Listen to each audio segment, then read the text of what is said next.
सच्चे दरबार सरकार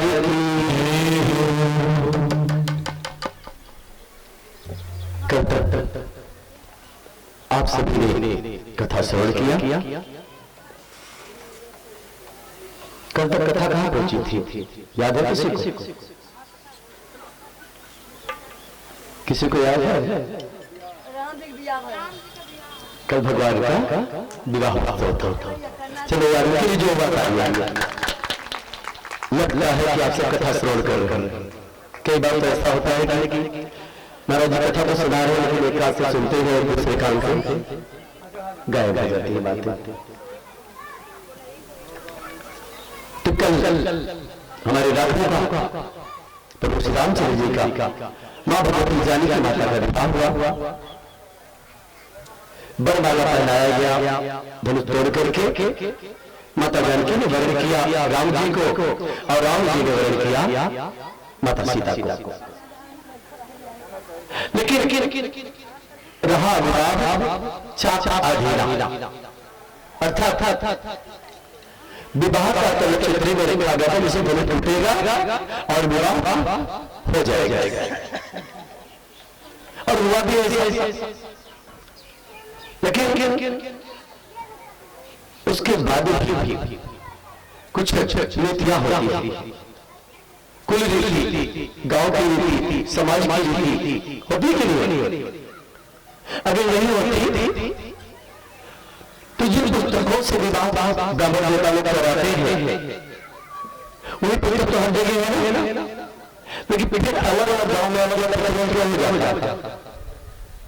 कारण देखिए कि अलग अलग जगह के अलग अलग प्रचलन है, रीति है, रिवाज है वहां का, इसलिए उसको दिखाया जाता है।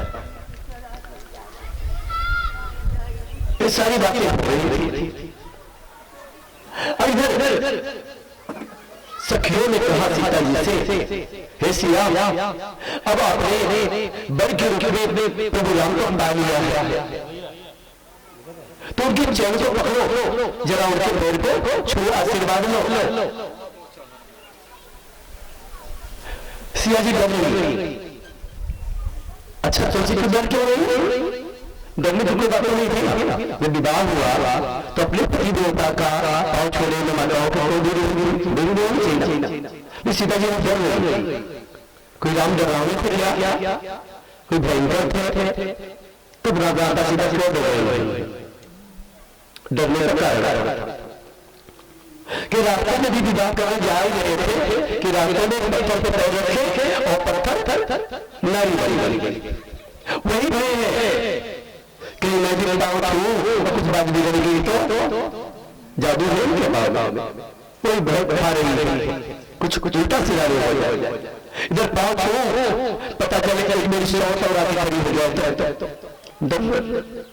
माता का भी टेंशन से उसका होता कि नहीं? दुख सुख सहने सारी क्रिया सहने, लेकिन कोई सौ की बात नहीं होनी चाहिए। वो ईमानदार की भी सोच रही है कि ऐसा न हो, लेकिन बहुत समझाने के बाद, बहुत कहने के बाद माता ने उनके छुए, भगवान राघव से आशीर्वाद मिला। अब इधर इतना हो ही रहा था, अभी उसको राधा खुशियां मनाई जा रही थी कि धनुष रंग हो गया, सीताराम का विवाह हो गया, चलो बहुत बढ़िया कार्य हुआ। लेकिन इधर धनुष भंग हुआ और उधर मंदराचल पर्वत पे परशुराम जी को छोड़ पहुंचे। उन्हें अंदाजा लग गया कि लगता है हमारी कुछ गुजो शिवजी का धनुष भंग हुआ, कुछ अलग हुआ, और तुरंत मन के वेग से पहुंच जाते हैं जनक जी के सभा। तेहि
परशुराम जी देखने में भेज के उनका ब्राह्मण का है, साधु का है, संत का है, लेकिन धनुष बाण भी धारण किए हैं और हाथ में फरसा भी किए हैं।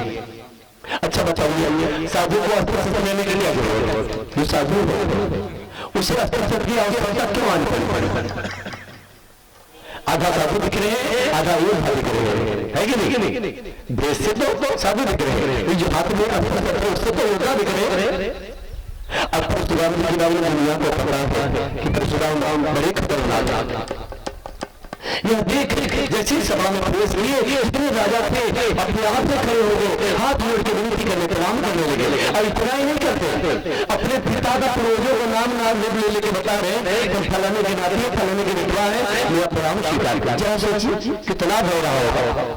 अपना नाम बताने में लोगों को मुश्किल होता है, नाम नहीं बताते ऐसे प्रणाम कर लेते हैं, लेकिन नहीं, यहाँ राजा महाराजा बड़े बड़े योद्धा आए हैं और जैसे देखते हैं अपने दादा का परदादा का पिता का अपना नाम लेके बता रहे हैं प्रणाम सबका जवाब दे देते हम क्या कर रहे हैं, प्रणाम सब कर रहे हैं, हम क्या कर रहे हैं, बस इतना ही कर देखी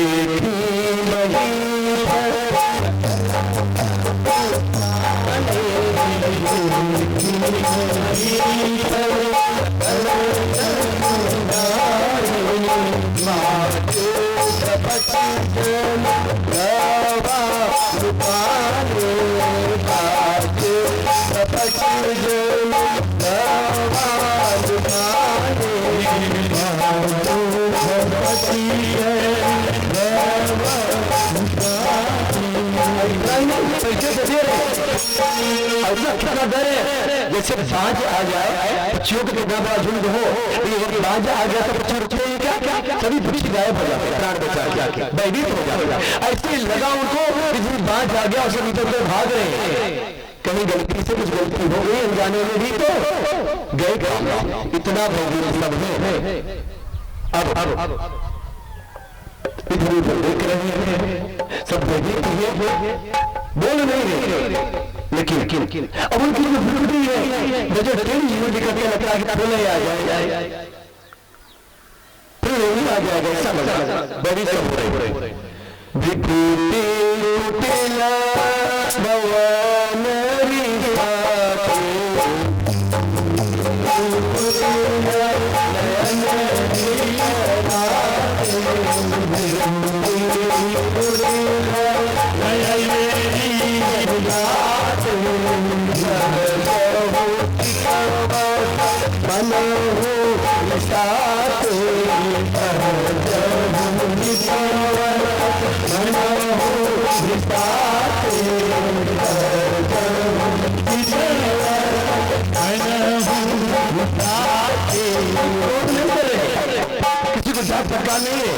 कि कोई क्रोध कर रहे हैं, क्रोध भी नहीं कर रहे, लेकिन लगता है सीधे भी काट रहे हैं तो लोगों को लगता है कि भाई क्रोध में नहीं, भाई गुस्से में नहीं, कहीं गलती न हो जाए और खड़े हो जाए। इतना भयभीत उनके नाम से उनको देख करके लोग हो रहे हैं। बात अभी चली रही है, अभी कोई बोल नहीं पा रहा है। देर कर दी कठिन भरन जाओ स्वरूप धन मुनि जन जन वीर आयो जो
डर तो भय तो है, सब देखते सबकी तरफ देख रहे, सब प्रणाम कर रहे हैं, इतना करते आगे बढ़ते हैं। अब तब तक दो बारे वाले खाई इतने सुंदर राम और लक्ष्मण उनके स्वरूप को देख करके लगता है कि तो कामदेव को भी लज्जित करने वाले स्वरूप है।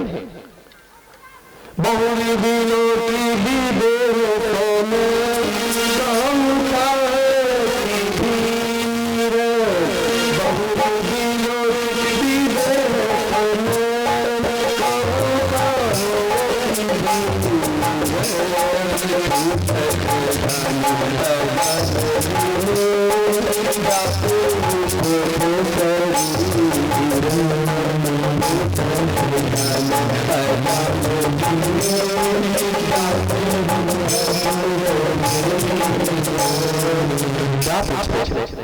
राजा जी ना ये बताओ तुम्हारे घर पे तुम्हारे मन में भीड़ कहां से दिखाई पड़ी, भीड़ क्यों दिखाई पड़ी?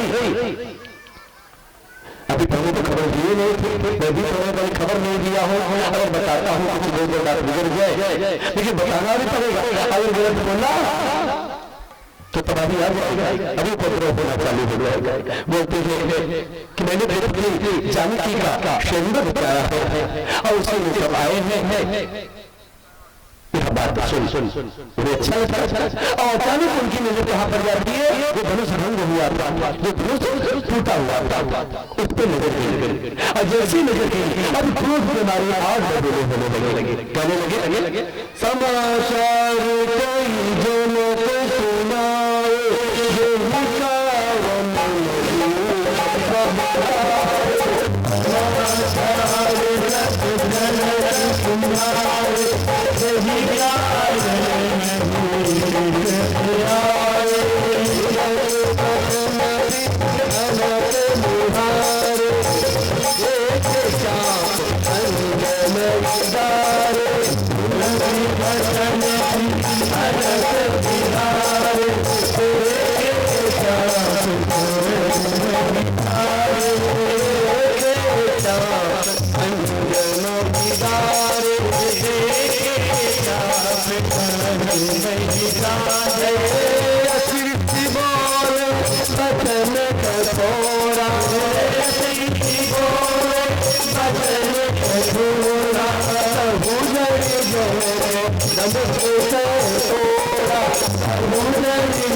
उसकी जानकारी को बता तो कौन मेरे सामने लाके खड़ा कर, नहीं तो जहां तक तेरा राज्य है वहां तक भूमि को उलट पलट कर दूंगा। अब क्या बताएं, कैसे बताएं, और उत्तर देती नहीं बनता, क्या उत्तर दे बड़े बड़े विगुरबती करो स्वभाव सुंदरीता,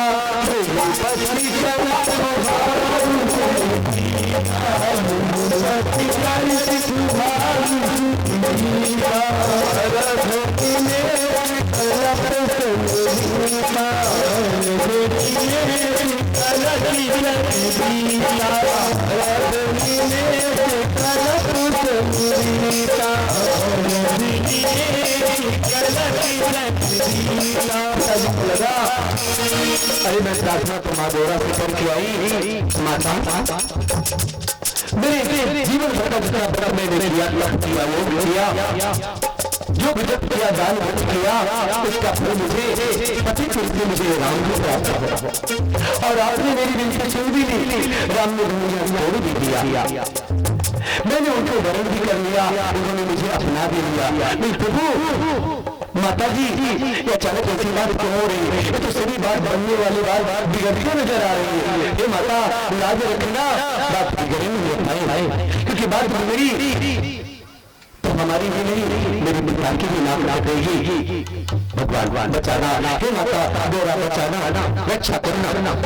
ये विजय सफल हुआ, लेकिन मेरी तरह से न होने पाए, बंद न करने पाए, बता प्रार्थना करने लगी मम्मी सब दिलों के लोग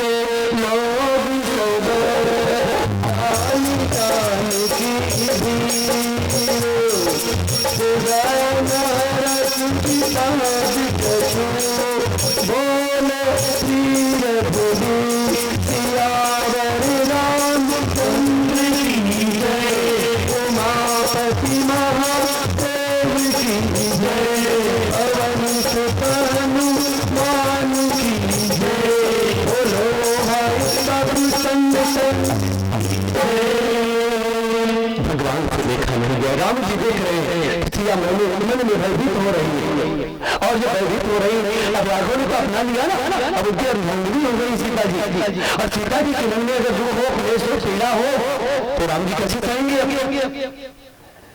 अगर देवियों की लाल उनके पति देवता न बता सके, उनकी सुरक्षा न कर सके, तो फिर पति होने का हक कहाँ पूरा कर पा रहे हैं? आज बंधन में बंध गए, जब देवता को प्रवेश कर गए, जीवन भर बंधन को निभाना पड़ेगा, दुख और सुख को डट के मुकाबला करना पड़ेगा। भगवान मन की बात सीता जी को समझ गए और आगे आके खड़े हो गए। खड़े होकर क्या करो? नाथ संभुवन भंजन हारा, नाथ संभुवन भंजन हारा,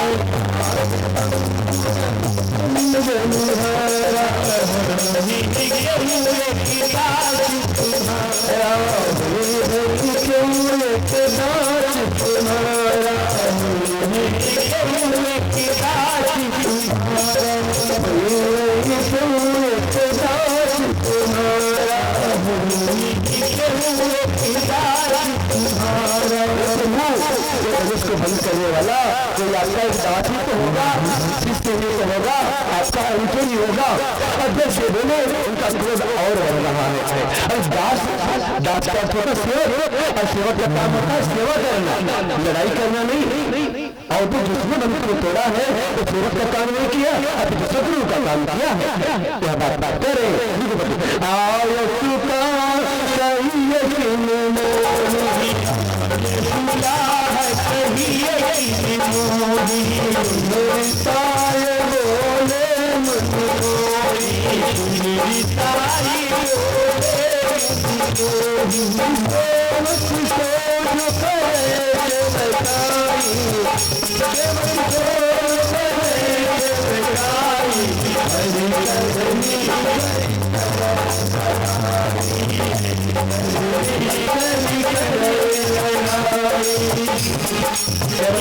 सेवा करने वाला होता, लड़ाई करने वाला भी, और फिर इतना करके भी बंसी दे रहे। सुना हो राम जय शिवरा, राम जय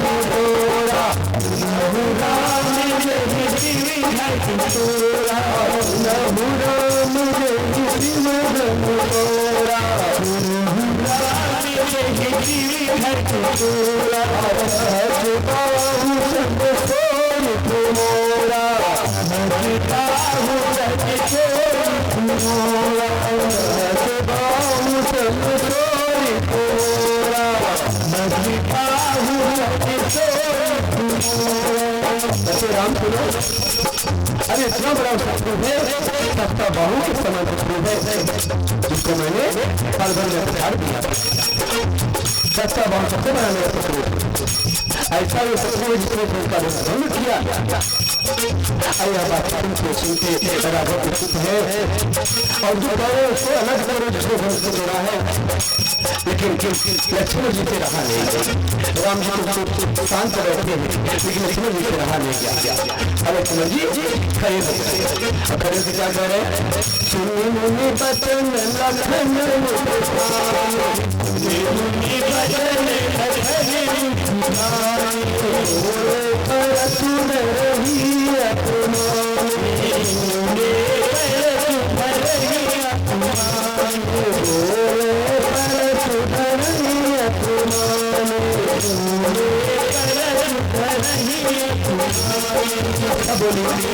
जहाँ कोई लड़ाई की बात करेंगे, आपस में दो जन से विरोध वाली बात कर रही है, और फिर कोई मुस्कुरा के सिंगल भरी दर्शन बोले बोलते कैसा लगेगा? उसका क्रोध बढ़ेगा, करने लगे बढ़ेगा ना। अबे मुस्कुरा रहे हैं, तेरी बातें बोल रहे हैं, और क्या कह रहे?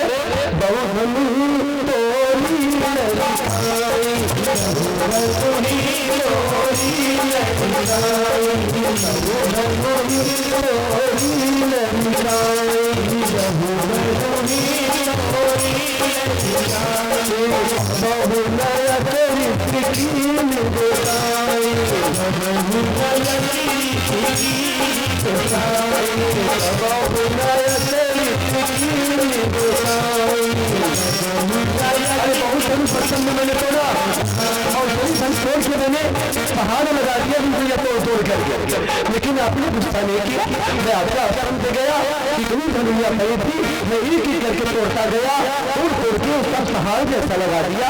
आपने धनी की गुस्सा नहीं किया। और इस धनुष के लिए इतनी चिंता क्यों हो रही? यहाँ भी पिंगल बोल रहे बहुत धनु तोरी लड़काई,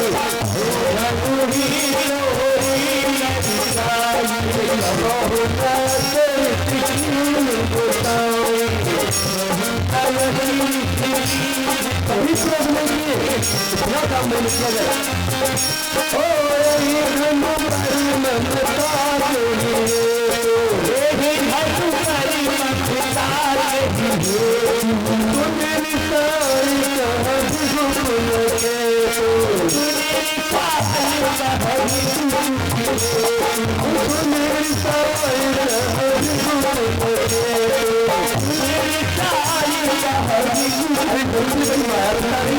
लगता है कुछ फायदा असर होता है, जिस कारण से आपको बड़ी चिंता हो रही।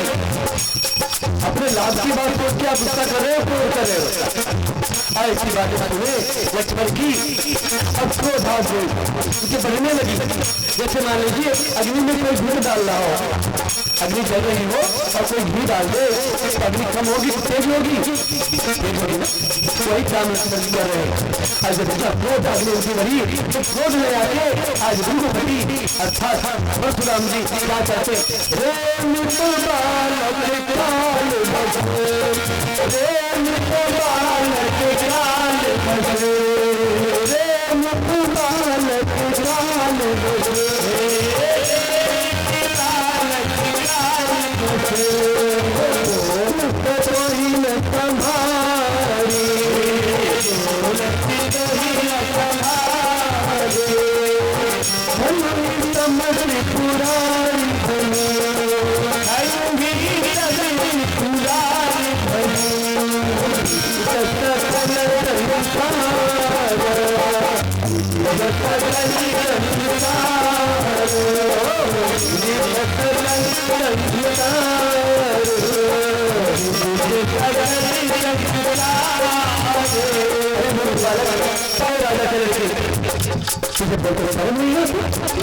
बहुत ठीक हो गया, बात बढ़ाओ और बात करता है।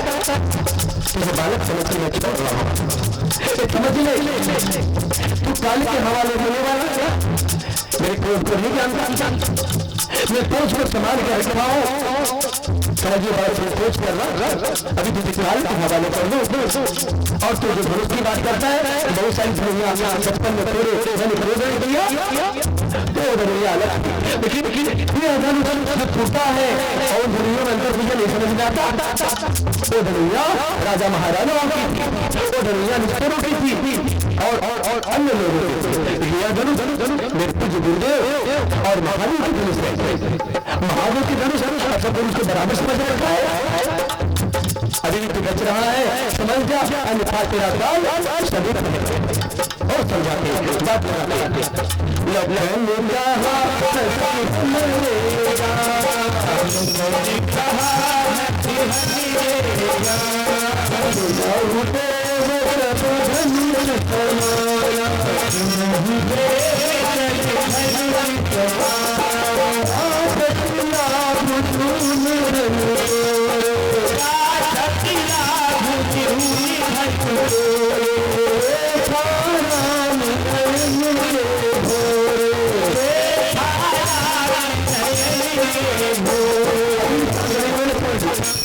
कहते अगर ऐसा है मेरे समझ में तो यही है, जो भी धनुष हो जैसी भी धनुष मेरे लिए तो सभी बराबर ही है।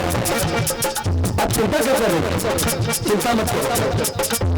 और कौन से हमें लाभ हो गया, टूट भी गया था, कुछ पुराना था, जीर्ण हो गया था, भूले लग गए थे, उसमें कमजोर हो गया था, अब टूट भी गया तो क्या फर्क पड़ता। अभी भी छोड़ मारे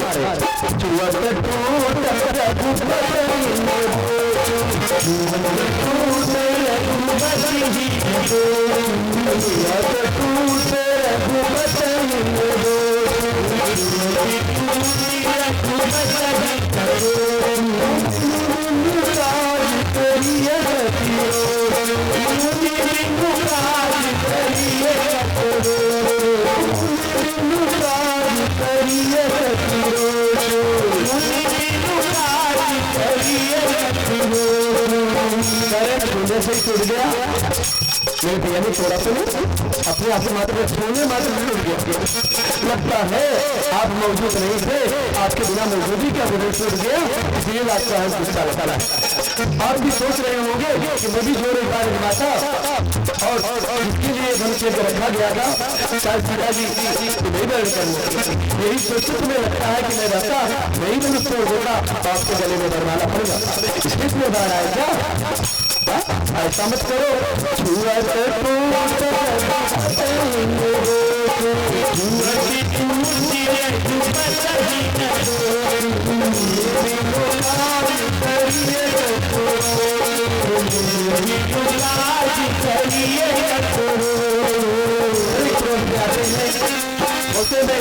मुझे बालक समझ के छोड़ रहा हूँ, ऐसा तुझे काल के हवाले कर देता। मुझे बल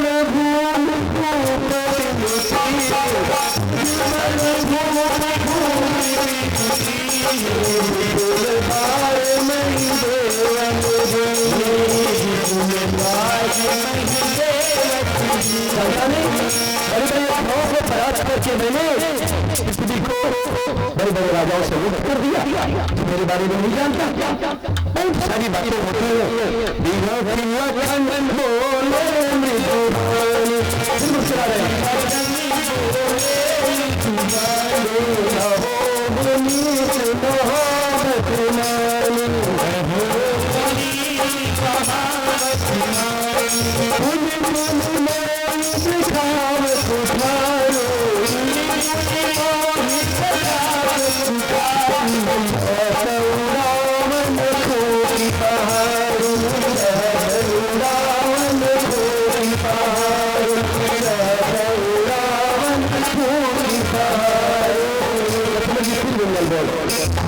लगता है बल का बखान बार बार करे, ऐसा लगता है आपको जैसा संसार में कोई योद्धा ही नहीं। लगता है जब इतने बड़े आप योद्धा हो तो हम लोग क्या छोटे मोटे दिख रहे, आपके लिए भी क्या दिख रहे? आपको लगता है कि पहाड़ को फूक के उड़ा दूंगा, हम लोग कोई फूक के उड़ने वाले नजर आ रहे हैं क्या? अरे हम भी तो कौशले से हैं, अयोध्या से आए हैं, राजा दशरथ के पुत्र हैं, हम भी योद्धा है। तमत चमकाओ चमकाओ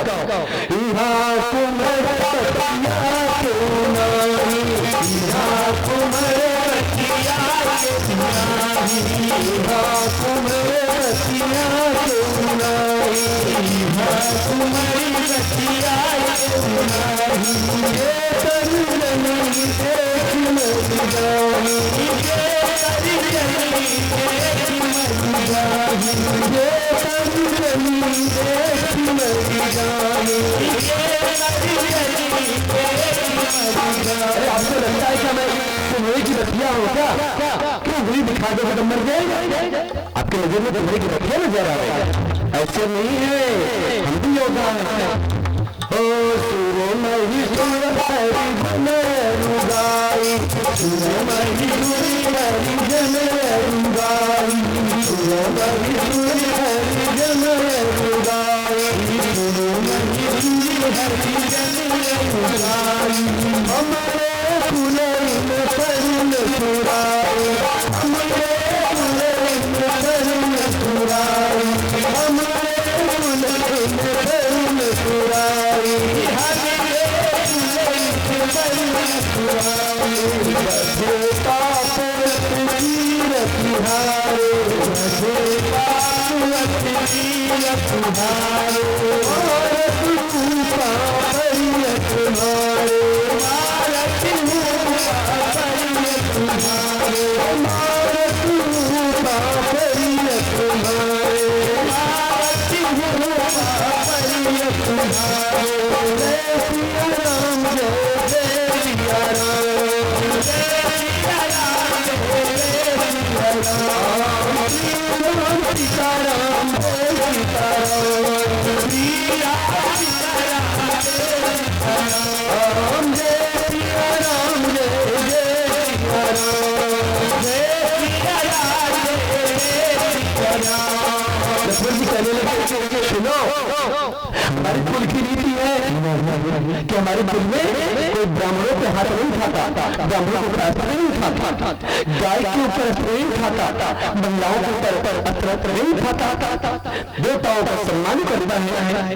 और इसलिए बचते जा रहे हो, मैं आपकी बातें कह रहा हूँ, सुन रहा हूँ, बड़ी बड़ी बातें बोल रहे हो, लेकिन अपने कुल की रीति का मुझे पालन करना है, आपका सम्मान कर रहा हूँ। इसमें इसका मतलब तो नहीं कि आप सर पे बैठोगे।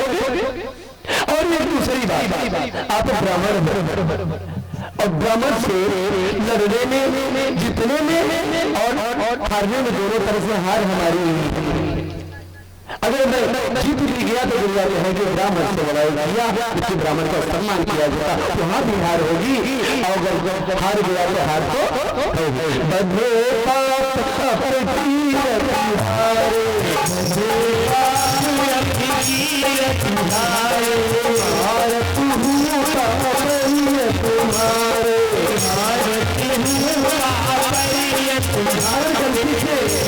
चली गया और कोई ब्राह्मण की मृत्यु हो गई तो ब्रह्महत्या का पाप भी भुगतना पड़ेगा, ब्रह्महत्या का पाप भी खेले।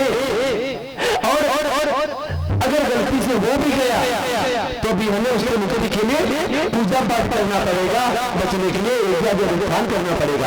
तो मैं मूर्ख थोड़ी ना हूँ, गलती कर बैठे, हमारे कुल में अभ्यास लगे, कलंक लगे, ऊपर से पूजना भी करे, ब्राह्मण को पूजना पड़े, ब्रह्म हो जाओगे, ब्राह्मण बन के ब्रह्म होकर के पैदा होगा तो पूजना पड़ेगा। और हमेशा नहीं चाहते, हमारे कुल की ऐसी रीति नहीं। लखन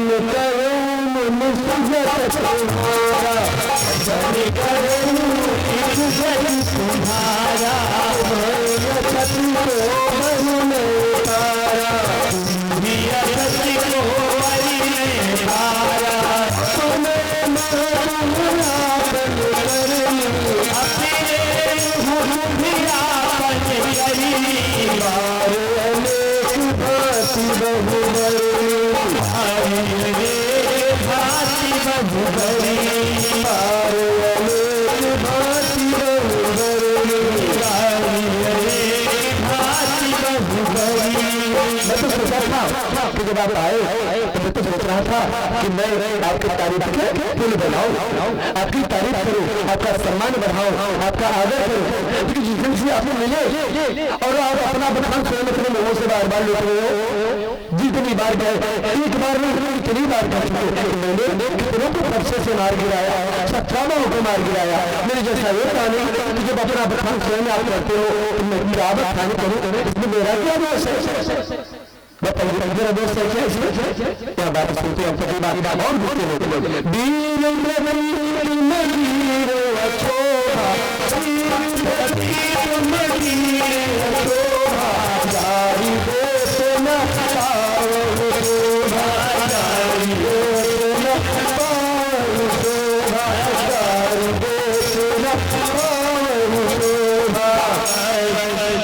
क्या करे आपका देख रहा हूँ, आपका जैसे आपका जो बखान है, आपका जो नाम है वो भी मुझे पता है, लेकिन आपके मुंह से जो बात पे चमकी चमकी गालियां दे रहे हो, पठान बातें बोल रहे हो, शोभा नहीं पा रहा।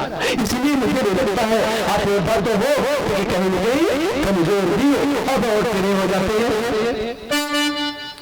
सूर्य कमर अब बता रहे जो जो सचमुच के होगा, कुछ करने वाला होगा तो अपनी कहानियां ज्यादा नहीं बताता, तो करके दिखाता। इसलिए अकबर जी कह रहे सूर्य समर करनी करनी कहन जना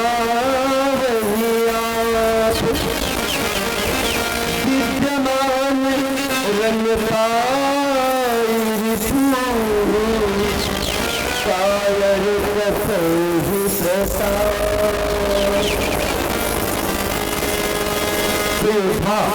देवभा के सामने जो खड़ा होता है लड़ने के लिए अपने गुणों का बखान नहीं करता, युद्ध करता है। और आप अपने गुणों का बखान करो, और गुण का बखान कौन करता है? जो कायर होता है, गाओ अपने बल का बखान करता है, लड़ने से डरता है कि कहीं मार मिला न जाऊं, हार न जाऊं, इसलिए अपने बल का बखान करके सामने वाले को कमजोर करना चाहता है, उसको वही तो दिखा रहे हैं, इसलिए मुझे बोलना पड़ रहा है। अब इतनी बात माने और कौन क्या तुमको कामुहास जमुनावा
सबसे तो कोई बर्दाश्त करेगा। बड़ी बड़ी बातें होती है कोई बनता रहा, लेकिन राम जी समझा रहे हैं हे प्रभु मैं तो बालक है, बालक गलती कर सकता है तो बड़ों को बालक के अपराध को क्षमा कर देना, लेकिन आप जो लड़का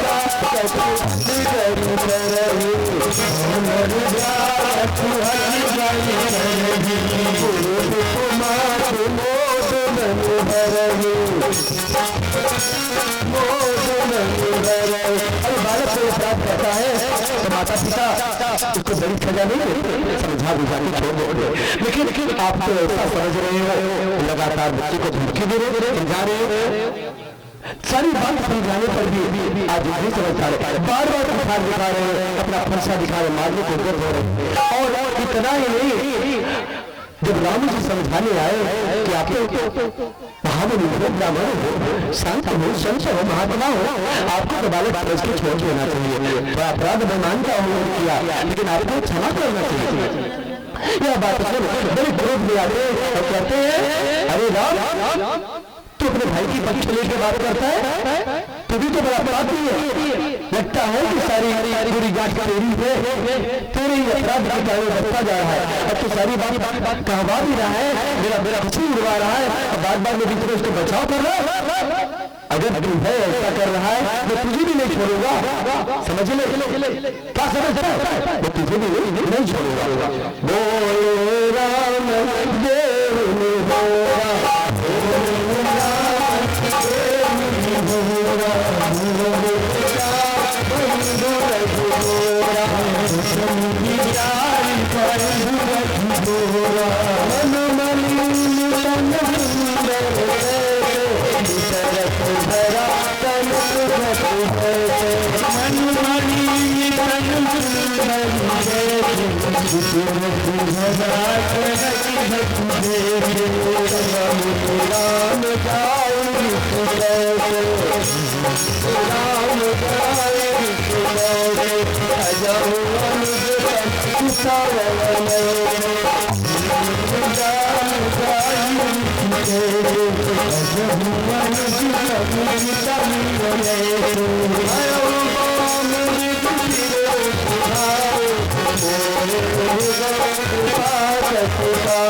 इतना बदौलन होगा ताजी का पिक्चर में चलेगा और कथा आगे नहीं बढ़ पाएगी।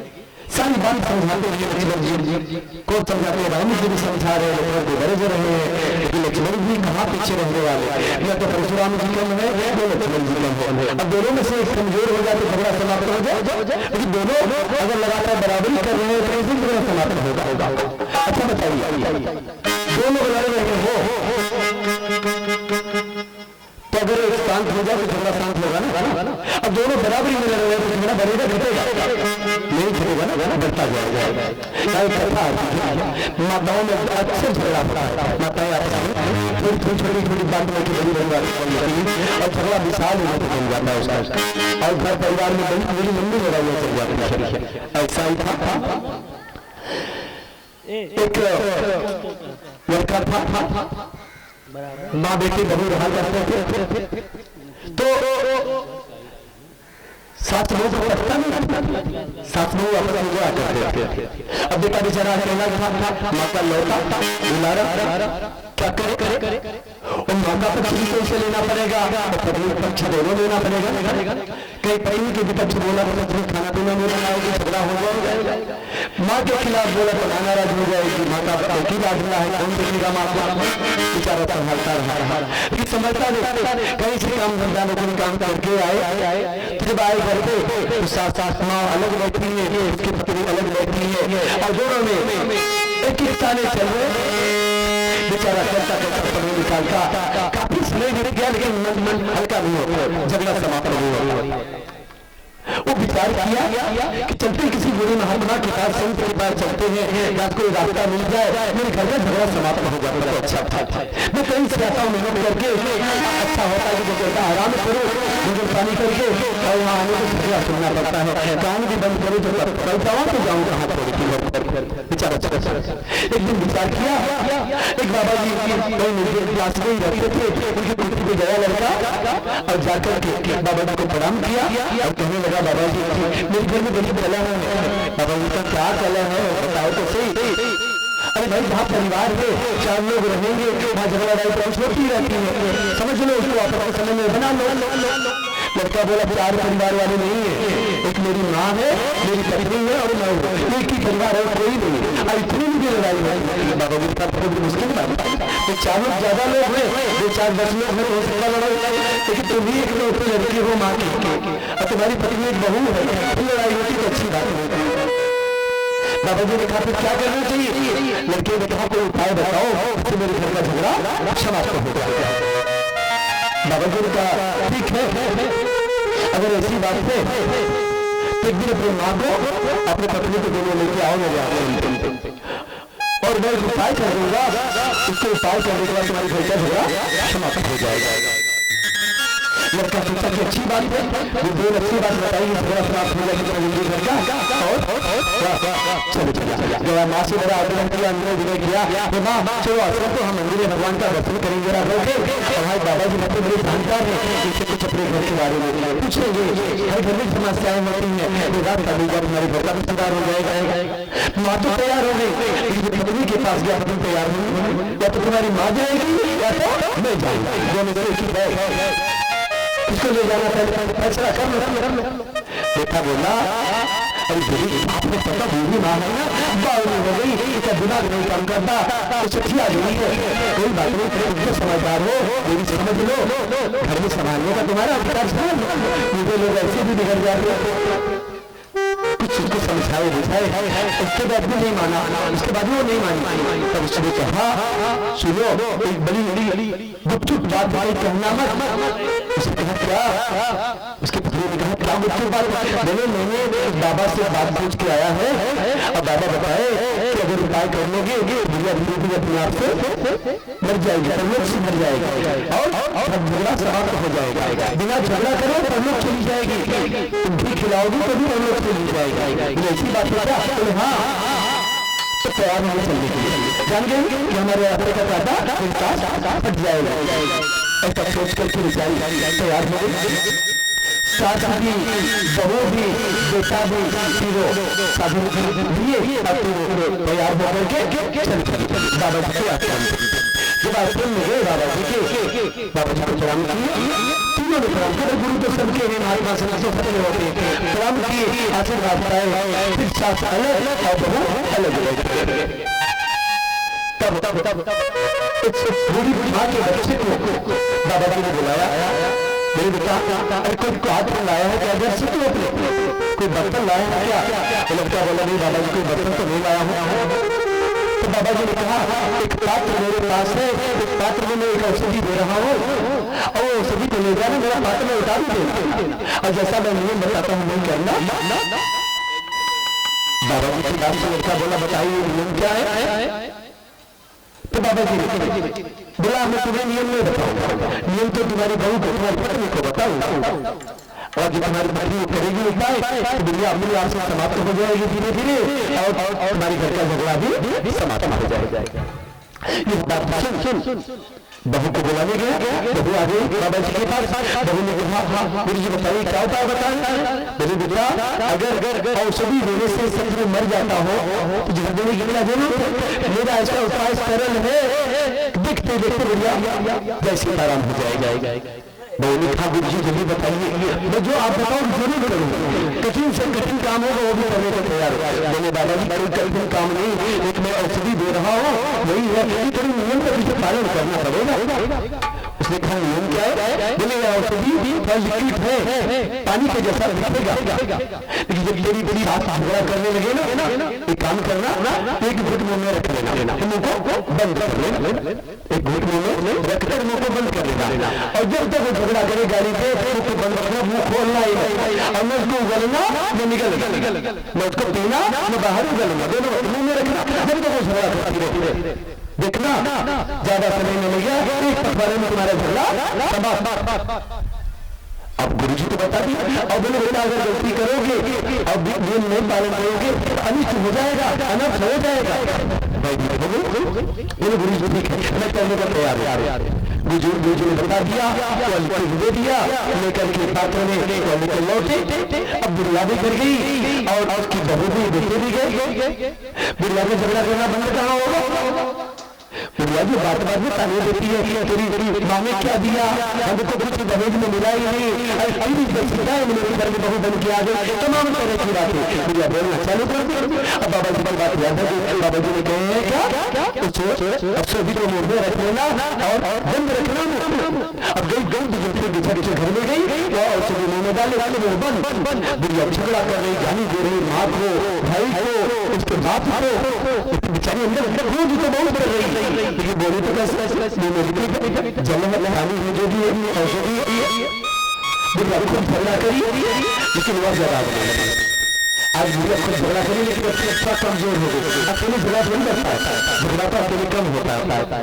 अब अकेले की झगड़ा करे चिल्ला के बुढ़िया सब यही सोचता जाके बैठ गई, इधर बहुत बेचारी कुछ बोली नहीं। अब जब झगड़ा शांत हो गया बुढ़िया का जाकर के उसको नीचे बाहर एक दिन बीता, 2 दिन बीता, 3 दिन बीता, ऐसा चलता रहा। जब बुढ़िया झगड़ा करती उसकी सास तो ऐसा ही कर लेती। ऐसे करते करते करते करते एक सप्ताह बीत गया और एक हफ्ते तक रविवार, सोमवार, मंगलवार, बुधवार, गुरुवार, शुक्रवार, शनिवार बीत गया। तब बुढ़िया को लगा मैं भी गाया, मेरी बहू बेचारी कहीं सीखी है तो गऊ माता है तो गाय कोई, मैं इतना झगड़ा करती हूँ, इतनी अच्छी हूँ, इतनी ताने देती हूँ, लेकिन बेचारी बोलती नहीं और मैं अभागन उसको इतनी गालियाँ देती है। ऐसा होना चाहिए, मेरी बहू चाहिए नई गलतियों साथ जाती है और बहू के पास कहती बहू बिटिया मुझे माफ कर दो, मैंने बड़ी गलती करी, मैं तुम्हें पास दिए और तुमने मुझे माफ कर दिया, मुझे माफ कर। आज तो कुछ तू करेगी वही मैं करूँ। दोनों में मेल हो गया और जब दोनों मेल हो गया तो जब लड़का बाजार से अपने व्यापार से काम से आया घर पे देखता है उसकी पत्नी और माँ एक साथ बैठ के बात कर रही, खाना पीना उत्सव के साथ बना, चेहरे पे मुस्कान है, बेटा बड़ा प्रसन्न हुआ, पूछा क्या बात है? अरे बोले जो बाबा जी ने उपाय बताया था सिद्ध हो गया, सिद्ध हो गया तो खुशी की बात है, चल चलना चाहिए बाबा जी के पास।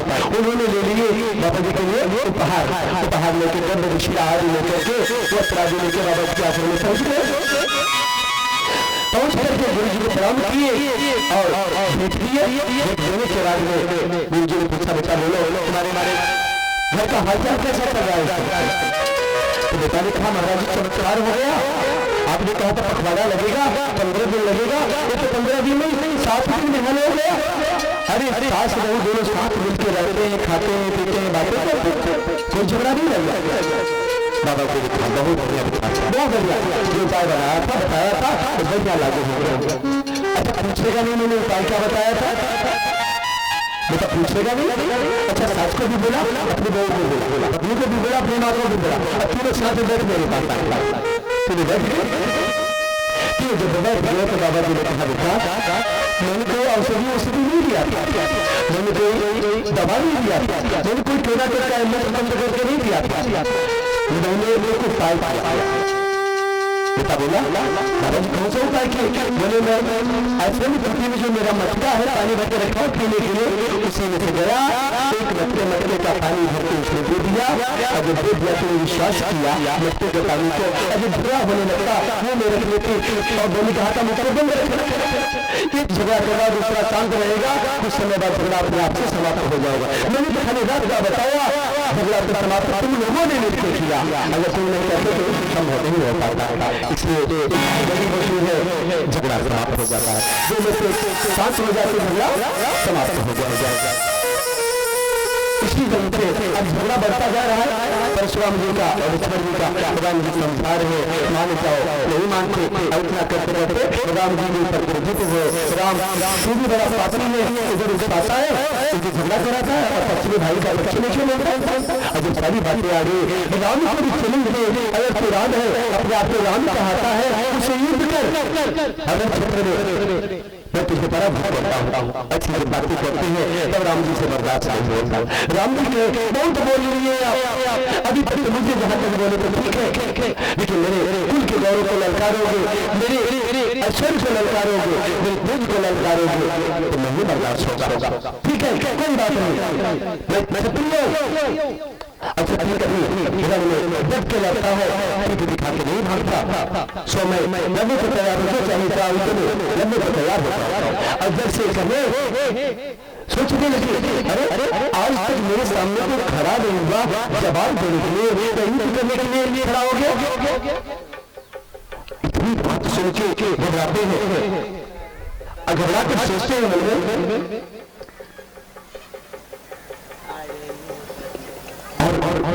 राम जी एक बात कहने लगे, जितने परशुराम सोच ही रहे और राम जी एक बात कहते हैं, यह बात फिर परिवर्तन कर देता है परशुराम जी का।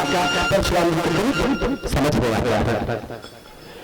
देखो बंसी को असि प्रभुता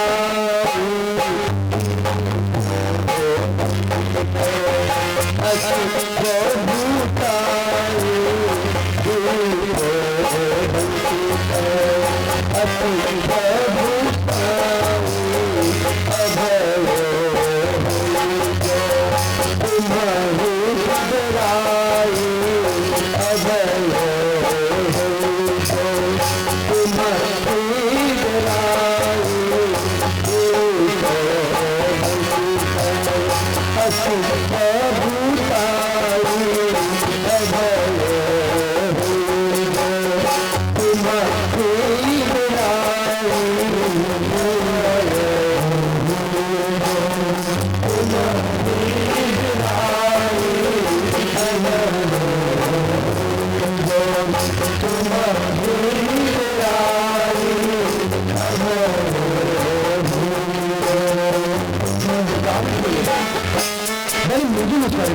बड़े राम जी कह रहे हैं ये ब्रह्मदेवता वंश का बड़ा सम्मान है। भगवान भी अवतार धारण करते हैं ब्राह्मणों के लिए।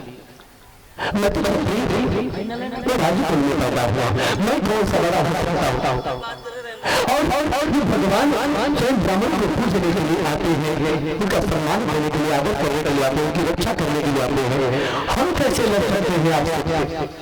और महान वो होता है जो ब्राह्मण का सम्मान करता, आदर करता है, ब्राह्मण से डरता है, ब्राह्मण से जो भयभीत होता है। ब्राह्मण से लड़ने वाला कभी सम्मान नहीं पा सकता, ब्राह्मण से लड़ने वाला कभी उन्नति नहीं पा सकता, ब्राह्मण से लड़ने वाला कभी ऐश्वर्य प्राप्त नहीं कर सकता, ब्राह्मण से लड़ने वाला कभी संपत्ति को नहीं प्राप्त कर सकता। सो मैं कैसे लड़ू प्रभु? आपको ब्राह्मण और आपके वंश की बरस इतनी बड़ी है कि हमेशा ब्राह्मण बताता है। आपके आशीर्वाद में होता है सरस्वती है सर्वस्व प्रदान कर देती है।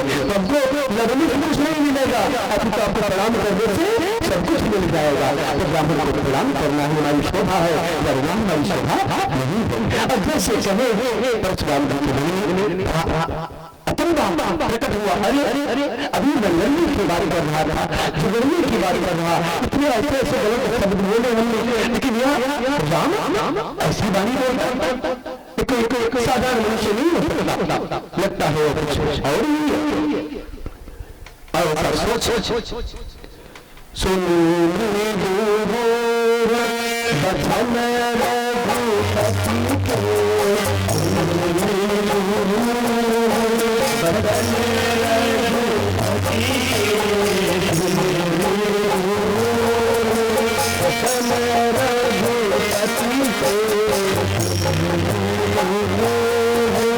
बचन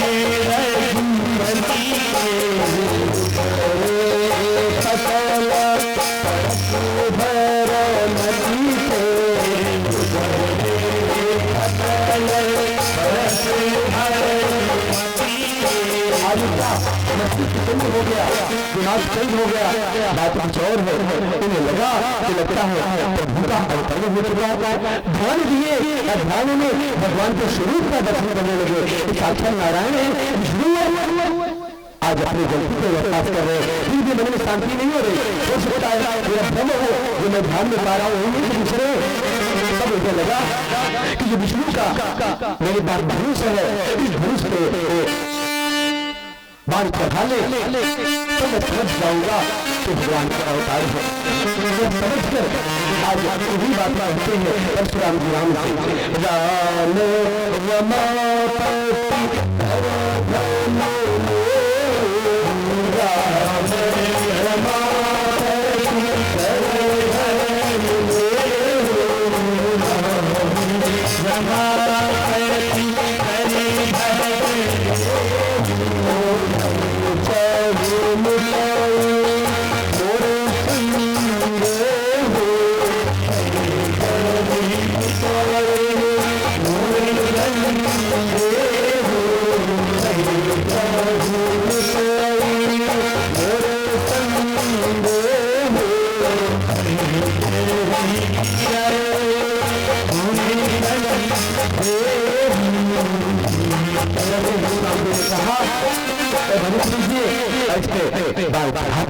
अगर आप बार चढ़ा लेंगे मेरा विश्वास अधिक है, अधिक रहेगा, मुझे पिछड़ा हो जाएगा। भगवान ने दूस हाथ में लिया और बाण चढ़ा दिए और बोले सभी ब्राह्मण ने कहा परशुराम जी ये बताओ इस बार को मैं कहाँ छोड़ू? अब मैंने चढ़ा लिया है, इस बार को तो छोड़ना ही पड़ेगा। समझ में तो आ गया कि भगवान ने साक्षात रमापति अवतार धारण कर रहे हैं और त्रेतायुग का अवतार हो चुका है। लेकिन भगवान कह रहे हैं बाण को कहाँ छोड़ू? कि रघुवंश जी का बाण जब उठता है तो देवी को ही लौटता है, वापस नहीं जाता। अब क्या कर बोले परशुराम जी बताओ इसको मैं कहाँ छोड़ू? तुम्हारे ऊपर छोड़ू, बाहर करूं? मुझ पे बार बात करो बात, मुझ पे बार बात करो।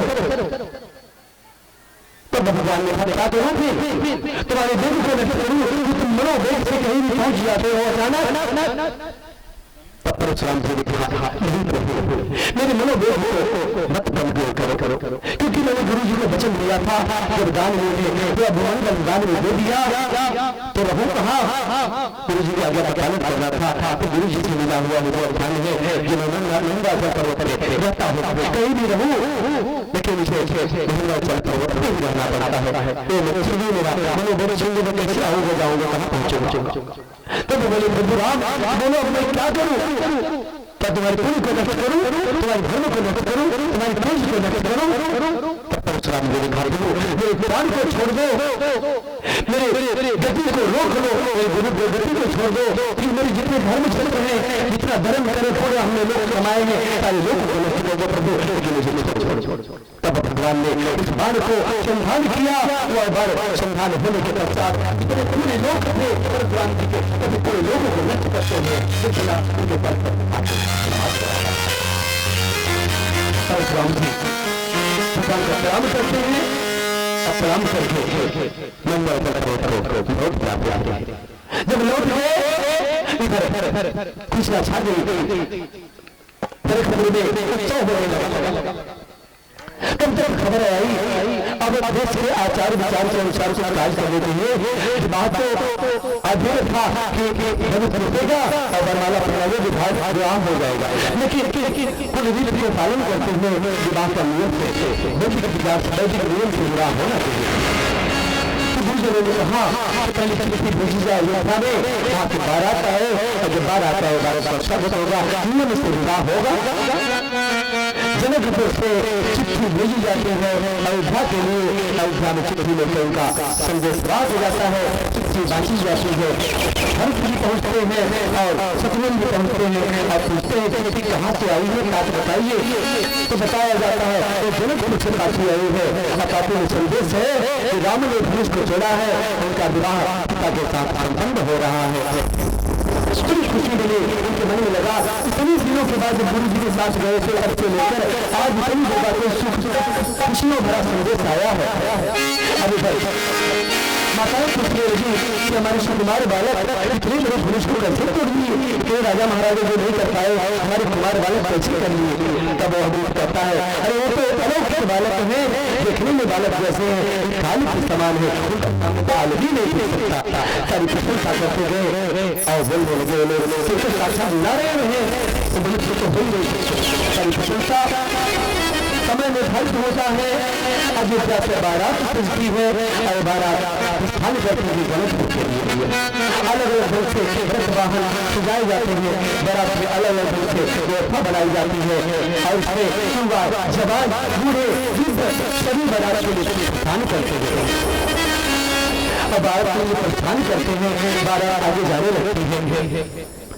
तो बारात जाते हुए अभी फिर महाराज दशरथ भी जा रहे थे, गुरु जी भी है, सब जा रहे हैं, लेकिन दशरथ जी की जो चार पुत्र थे, चार पुत्रों में से दो ही पुत्र जा रहे हैं जो बलहे जा रहे हैं।